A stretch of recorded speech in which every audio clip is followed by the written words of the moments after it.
a sea lion and not a true seal. Now, do you have any idea what is the difference between a seal and a sea lion?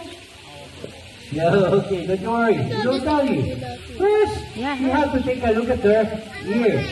Sea lions have ear flaps or external ears located on both sides of the head. While the seals, they only got a tiny pinhole. You have to take a closer look for you to see the ears. And sea lions have strong, powerful front flippers that helps them to steer in the water. Much more like a bird uses its wings to fly in the air. And seals, they have a short flippers, maybe half of it. And to show you how strong their front flippers are, Bia and Arthur would love to show it to you. Okay, Bia and Arthur, ready? Take it away! Wow! Look at that! And that's what we call strength.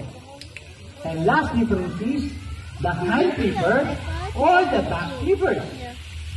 Okay, Bia, can you please come down over here and show to our guests where are your back flippers?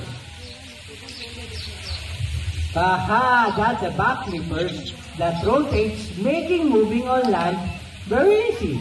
Just like this. You know what, seals? Seals are great in the water, but on land, they move just a little bit funny. Since you're in Emmerich Park Zoo, we don't have a seal. Our friends here would like to imitate a seal. So everybody, would you like to see Bia and Arthur imitating a seal? Okay, come on, our friends. Show them a seal. See? That's a seal, right?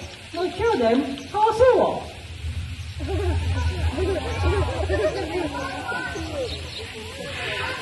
See? I told you. A little bit funny on land. Great job, Bia and Arthur. How about a round of applause for our sea lion friends for demonstrating to us the difference between a seal and a sea lion. And now, it's time for Arthur to have a short break, but don't you worry, because I will hand you over to Trainer Ayu for the second part of the show. Trainer Ayu, take it away.